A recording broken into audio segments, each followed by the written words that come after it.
And in this episode of the Happy Hustle Podcast, we have on Dr. Maggie Cook, and she has overcome so much adversity in her life to then go on to find and found Maggie's Fresh Salsa, which sold to Campbell's Soup for $231 million. She now is on a mission to share her inspiration, her gifts with the world, not to mention a happy hustler through and through. We're going to be diving into this episode of the Happy Hustle Podcast. Do you want blissful balance in your personal and professional life? Great. What's up, guys? My name is Carrie Jack, and I want to help you happy hustle a life you love, one full of passion, purpose, and positive impact. I'm a lifestyle entrepreneur, a professional model / actor, a digital marketing specialist, a podcast host, author, a biohacker, an eco-warrior, a martial artist, a hippie cowboy, and a humanitarian. My goal is to educate, inspire, and entertain you to live a life of passion, purpose, and positive impact. It is time to happy hustle your dream reality. Yee-yee. All right, Maggie Cook, welcome to the Happy Hustle Podcast. My friend, I am super excited to rock the mic with you. Thank you so much. Thank you for having me. I'm so excited. Yeah, this is going to be a very inspiring episode. I mean, you are an award-winning entrepreneur. You're an international keynote speaker. You are a powerhouse of a human who is giving back constantly with your philanthropic efforts, but you're also a happy hustler. You founded your business like basically with no money, no business, foresight, and you went on to sell it to Campbell's for, I know the number, if it's okay, I'll disclose it, $231 million. But you started from such humble beginnings. You actually grew up in an orphanage with 68 brothers and sisters. I mean, in Mexico too. I mean, what an inspiring journey. I'm so excited to unpack this journey and just to shed light and just shine your light even brighter than it already is. This is really, such a powerful story of overcoming adversity. And I am excited to get into all that good stuff, Maggie. But before we do, what is something interesting about yourself that not too many people know? I am a goofball. Nice. I'm the biggest goofball. I like to make jokes. I like to be funny. I like to jump around like a little kid. And I don't really show that side to anyone. So that's a first for me, even talking about it. Okay. Hey, I like it. Thank you. I mean, we hung out at Bart Miller's mastermind. Shout out to Bart, who's also been on the show. And we hit it off, and I was really just impressed by you and inspired by your story. And I know the happy hustlers are going to be as well. I usually don't go too deep in the backstory, but this is one I just cannot overlook. Give us a little insight as to your childhood and how you got to the point where you were actually recruited by the Mexican national team to play basketball. I mean, just walk us up, fill in the gaps from childhood to that point. Yes. So I was born in this orphanage in the mountains of Mexico. So it was just to imagine for a moment being in the mountains in Mexico and not really knowing any kind of civilization for years. And you had to live with so many other kids. It was sort of like, college in a way.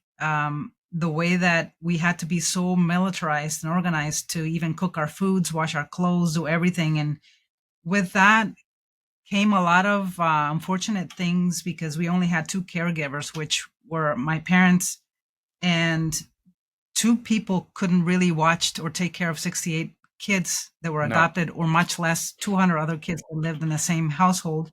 Wow. Which was huge. And one of the deepest things that I will never forget is being really hungry for like 2 or 3 weeks because we didn't have food. So I became a hunter, and my brothers and I would hunt at night with nets and with spotlights, and we would use a knife to hunt our prey. And that's how we ate for the longest time. And talk about happy hustler. I was like, I built this cave on the side of a mountain, and I was meditating and to feel happy. even then I didn't realize what I was doing, but it was a secret hiding place for me to visualize myself as a super successful woman with long hair, even though I have short hair, and heels and a dress behind a mahogany desk. And I was doing these things. And I think everybody has a choice in life. And for me, my Mm, choice was to use my mind to see myself in a different place, even though it was very painful in some instances. But mm, definitely, I feel like it saved me. And one of the things that came up in my life with the Mexican national team is that I saw basketball, because soccer was the sport that everybody played, and because basketball was something new, I thought that, oh my gosh, I'm gonna like jump on it just like an entrepreneur. I'm gonna jump on something new and see if this will be my ticket out of here. And I mm, started practicing in junior high, high school, um, with like a thing blindfolded, and I would imagine all these people coming at me. So I got really, really good. That I got recruited to play for the Mexican national team in Mexico City. And you have to understand that I'm only 5'1", 5'2". yeah. So I think I was fast, and that's why they were very interested, and I had some skill. But all that I just learned from a little black and white TV watching Michael Jordan play when I was Mm, younger in school. That's how we didn't have TV at the orphanage, so that's where that journey sort of began. mm, Um, the biggest thing for me when I got recruited to play basketball for the Mexican national team was when I went to Mexico City with my caregiver, my father, and they really wanted me. So they sent me an invitation to come play, but they said, we'll let you know when. And I remember waiting for like 3 months or something like that. And one day my caregiver brings out a American football and has my brothers and I start to play, and I break my collarbone. mm, And the first thing I did is I went to him, who he was a doctor, and he tells me, he was really rough. He stretched my back and he said, "Your dreams are over." And I remember crying a little bit and being upset, but then I went like this with my fist and I said, "No, I believe I choose to believe that if this has happened to me, there must be something, but there's got to be something better. Come on." Like, mm. I was just telling them. And I think it really hit the third day after that happened, because that's when we got the call from the Mexican national team, and it was really, really hard. But 4 months later, my parents took a bus with all my 68 siblings, the adopted ones, because that's the only way they could cross them through the US. And we got invited to a picnic in West Virginia.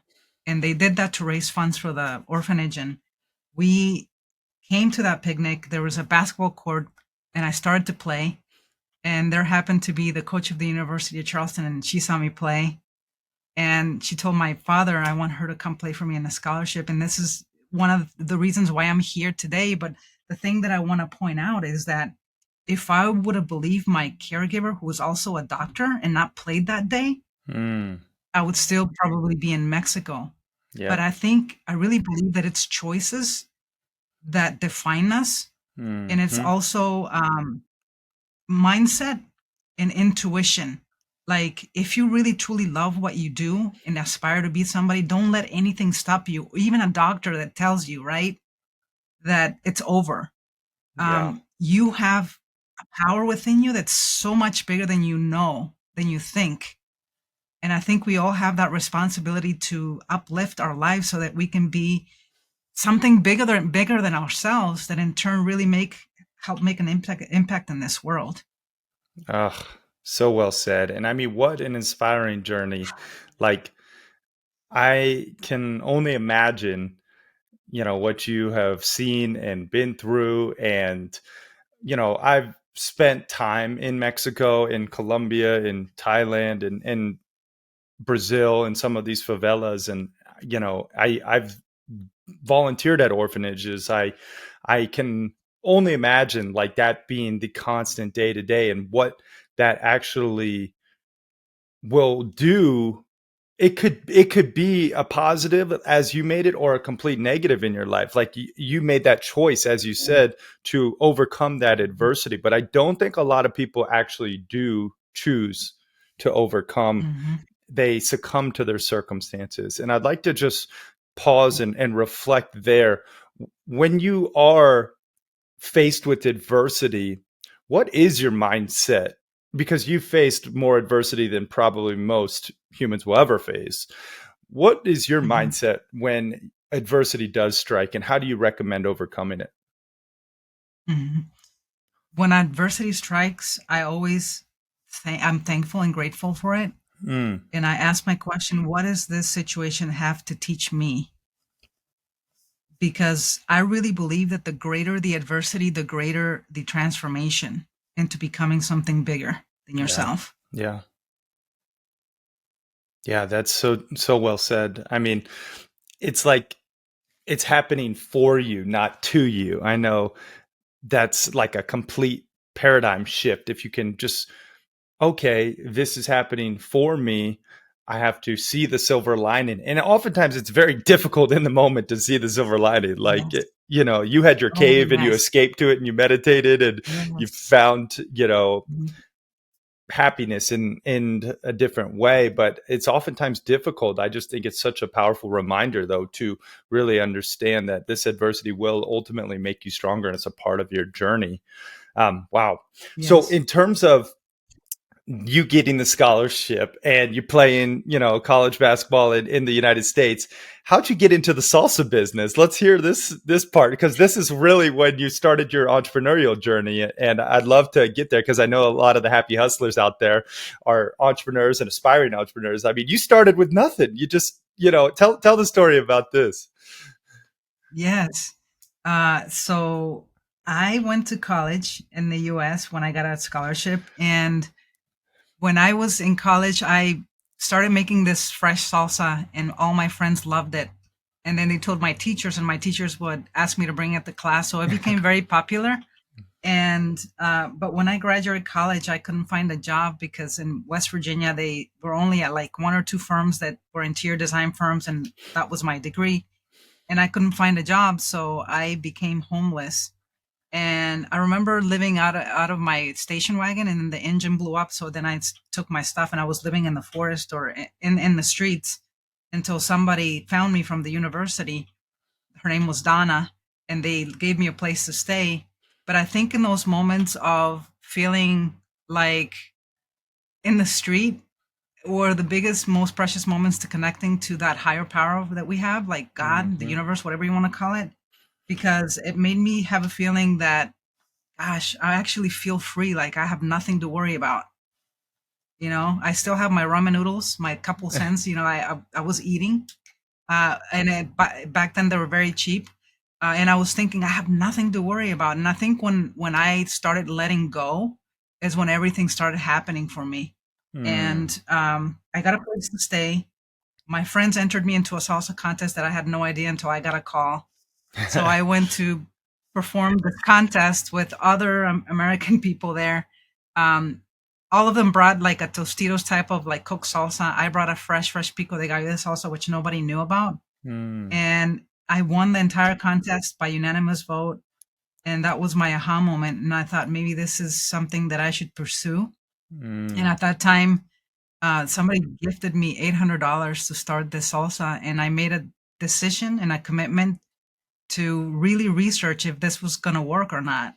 And because the demand was so high, the issue that I had was fresh salsa wasn't really known. So there was like people weren't initially open in the market because I once I sat down and I started making calls to the supermarkets, I got 90 rejections. They're like, "What's fresh salsa? What is that?"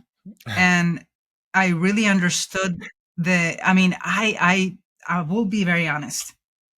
I felt like I wanted to quit at some point because I had no help, no support, nobody was on my side. Everybody was telling me because once you make a decision to step into your genuine self, you're gonna get resistance from people. They're Hmm. gonna tell you, "No, you can't do it. Who do you think you are?" Even like the dressing part of it. Like I decided to become, so I started dressing differently. Like, what's wrong with you? You're weird? Like all these things, and you the more have to believe in yourself. And Hmm. sometimes you need just a little bit of proof. You need to find that proof. For me, the proof was people loved the products and they kept asking for them. So that was my proof, my belief to just keep moving forward. And I can't imagine if I wouldn't have continued to pursue that where I'd be today. Yeah. because when I made a decision to, after I got the 90 rejections and my friends were telling me, you should quit, get a job, you don't know what you're doing. And even talking to manufacturers about how they got their products into the stores, they would tell me, took us 5 years, they're not going to listen to you. You're basically nobody. And I remember sitting the next day because I put the list down the previous day, and I took that list and I turned it upside down because I had categorized the stores from the smallest to the largest. And at the top now was the Whole Foods Markets, the largest organic retailer in the United States. And I remember picking up the phone and I was so scared and I was telling myself, I hope they don't answer. I hope they don't answer. And I remember getting on the phone, calling, it was a voice message, and I was like, yes. And I said, hey, my name is Maria Magdalena de la Cruz Garcia. I have an awesome pico de gallo de salsa. I think you guys would love it. And I hang up. And the next day I got a call from, it was 6 p.m. from a guy. He says, hey, is this Maggie? I said, yeah. He says, this is Eric with Whole Foods. And I'm going, oh my gosh. He said, we heard of you. We want to know more of you. When can you come? And they met the next day at 9 a.m. I said, I'll Wow. be there. So I literally went to the kitchen, made salsa, packed the car, drove 8 hours, met with them. Wow. Long story short, the rest is history for me because at that meeting, they asked me, they asked me that they wanted to distribute my products. This is for the whole Mid Atlantic for Whole Foods. Wow. And I said, well, how much do you need? And they said, well, your first order is going to be 10,000 pounds of salsa. And I'm like, what? Yeah. And how? And at that time, I was making about 250 pounds of salsa per week for my friends.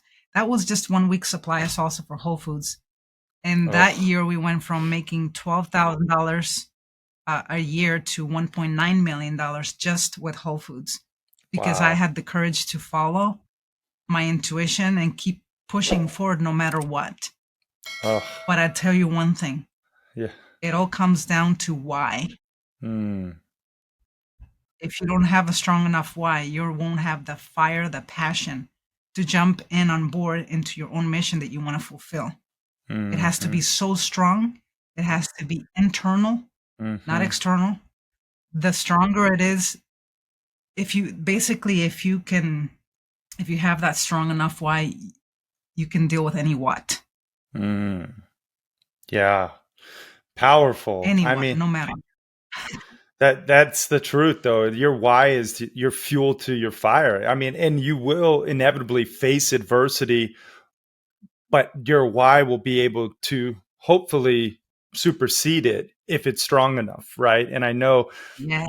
your why is deeply rooted in your background obviously, but also in your giving philanthropic humanitarian efforts, right? And I want to get into Yes. that as well, but I do want to kind of Mhm. stick with this, you know, evolution of your business, because here you are, you know how to make great salsa, but did you know how to run a business is the question. And you're shaking your head no for everyone just listening to the audio, but like that's the question, is like, okay, how do I now run a business and work on profit margins and in my balance sheet, and this, like, how do I do that part? Talk to us about like some of the growing pains and maybe like the greatest lesson you learned from scaling that business. Mhm. Well, the first thing that I'm going to tell you is that I took